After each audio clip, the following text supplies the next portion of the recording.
Hey guys, welcome to An Academy. So finally, after a lot of you had requested that we should separate out the video of editorial analysis of newspapers from the Hindu and Indian Express and Livemint mainly, and the Hindu summary as a separate course. So finally, we're going to do this from today onwards. So this is the editorial analysis of the newspapers in less than 10 minutes, presented to you by me, Dipanshu Singh. So today is 2nd of January 2017.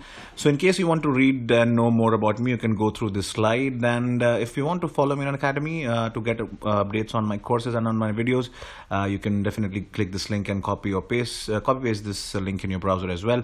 And if you find that these courses have been beneficial for you and are helping you in your preparations, then do rate us, do rate the course, give us 5 stars if you like to, and review and recommend as well, and give us your suggestions as well. So this is the agenda for today. We'll be covering these topics in today's editorial discussions, and these are the 2 questions regarding today's editorials which you need to attempt for your daily question answer writing practice. So do attempt them in the comment sections, and I'll give you my feedback as well. So the first one is regarding the relations between Russia and US, and obviously post Cold War era, it is one of the relationship between the 2 countries have reached the lowest point. And if you look at the perspective of the relations between the 2 countries, you'll come to know that they are at the 2 sides of the spectrum. Possibly if you see that they came together when they're working on this Iran nuclear deal, and they came together with different nations, setting aside their differences. But at the same time, they are at loggerheads when you look at the situation in Syria, and specifically in dealing with the ISIS, and in the Middle Eastern countries, specifically Afghanistan as well. So recently, as you all know, that President Obama actually announced the expulsion of 35 Russian diplomats owing to the allegations by security agencies that they were involved in so-called influencing of the US elections. And it was expected that the Putin will also would take similar kind of reaction, some stern reaction, some stern action as well. But unlike that, possibly due to the change in regime in US, obviously Trump is going to be the next president of USA, and he shares a cordial relations with Putin as of now, what we see. So he did not take that kind of an action.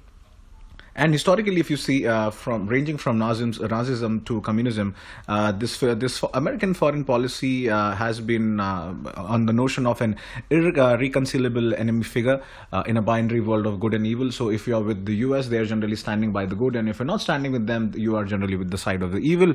And this has been obviously the hallmark of their policy.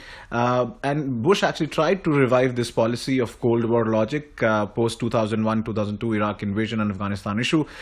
But then the emerging complexities of the world, and obviously the rising threat of terrorism, and no permanent friends in foreign relations, and no permanent enemies in foreign relations, actually mutated and fused among themselves. So this was actually an unfamiliar territory for US, with shifting of this bipolar world. And then Obama came in. Obviously he was in favor of tempering qualities of humility and restraint. And what is the Russian view on this? So the Russians, in one of their report, actually blamed Obama and U.S. presidents for continued deterioration of their relations, and specifically on the NATO allies as well, for the rising global crisis. And the relations actually got complicated because of the aggressive U.S. policy. It all started with the Crimea issue of Ukraine, and then posting of the ballistic missile defense system on the borders near Russia and in the country of Georgia. And also when the issue of Russia comes in US, the Democrats and Republicans are all united against Russia as their single biggest foe. And but the things are going to change. They're expected to change as Donald Trump comes into power and assumes office, because he believes that NATO has to basically repurpose itself and focus more on fighting ISIS and the threats of terrorism, rather than focusing on Russia. And he's actually not bothered about Russia's human rights track record and its expansionist posturing. But his main threat and concern is that finding a pragmatic solution for China, and he does not have any issue as of now with Assad's continuation of his regime in Syria.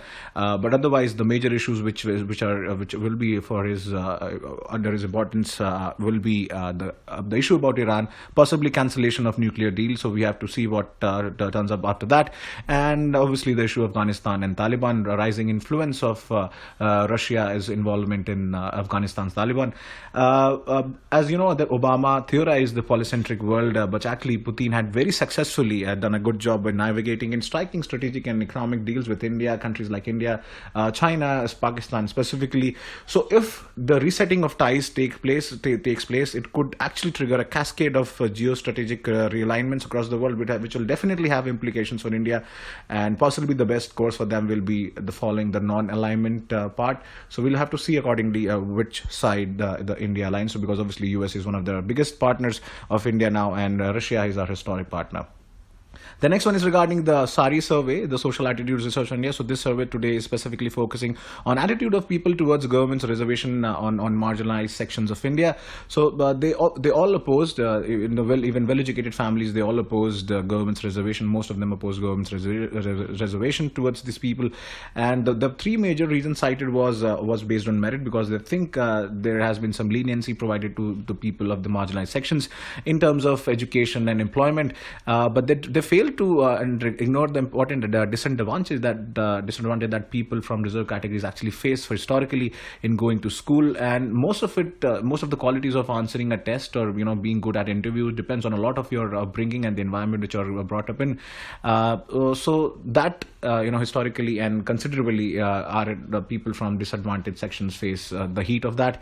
And the second issue was of equality. So reservation as a policy tool actually promotes equality rather than undermining it, which a lot of people do not agree to. And therefore it was written in India's constitution, therefore, to ensure representation of all social groups in positions of power. And the other issue was that a lot of people say that the reservation should be based on income criteria, but then Supreme Court has also reiterated in various judgments that the biggest concern for reservation affirmative action lies in the historical social discrimination faced by these people. And there are numerous practices in other countries as well where they have provided for reservations affirmative action to actually end this prejudice against race, gender, ethnicity and religion, and also to encourage representation of people and the participation of groups traditionally excluded and discriminated against. And one of the biggest factor that could turn out to be positive in a way will be to educate children in schools about caste and ethnic, gender and regional diversities, and obviously need for a public policy interventions to change the social attitude of people and their behavior towards these sections of society.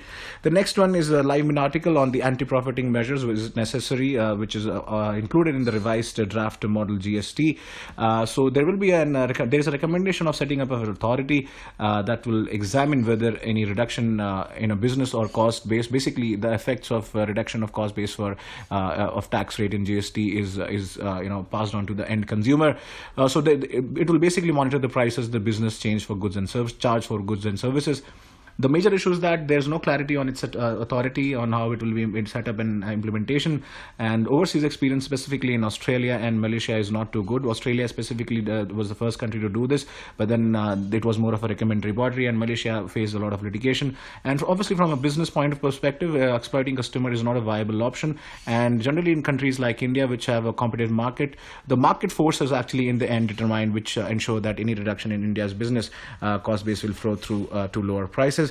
So there are a lot of implementation challenges, litigation risk is there, and need of detailed guideline is required. So therefore the government's prerogative and priority should actually be making it easier for business. Obviously ease of business doing is there, but then you should make it the businesses more instead of forcing them to comply, it should be a voluntary effect and voluntary effort rather than imposing their compliance regime, which adds nothing to the economy and detracts from benefits of moving towards GST.